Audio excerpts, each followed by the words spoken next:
Tunaisubiri kwa hamu sana siku ya kesho kwa sababu ni siku ya wapendanao. Hata mimi nikwambie tu ninaisubiri kwa sababu ninatamani kujua nimeandaliwa nini.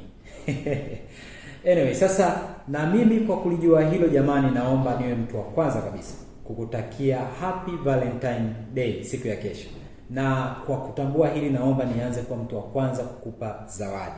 Zawadi yenyewe ni hii.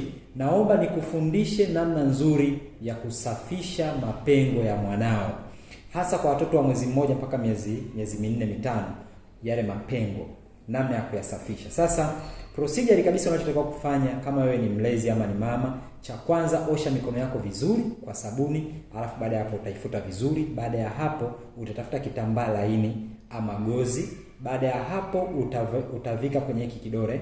Baada ya kuvika kwenye hiki kidole utakuwa na maji yako ya uvuguvugu, utachovya. Baada ya kuchovya utamsafisha mwanao vizuri kabisa kwa ulaini kabisa, fizi zote za juu na za chini.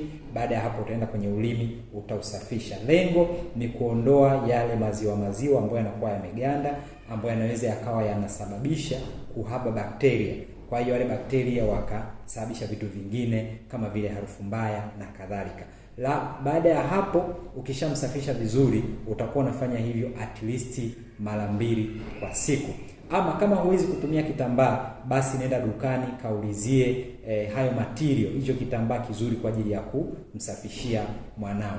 Halafu baada ya hapo utakuwa umekamilisha mchakato. Sasa wewe niambie, unasherehekea Valentine ukiwa wapi?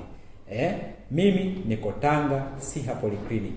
Wewe mwenzangu utakuwa wapi?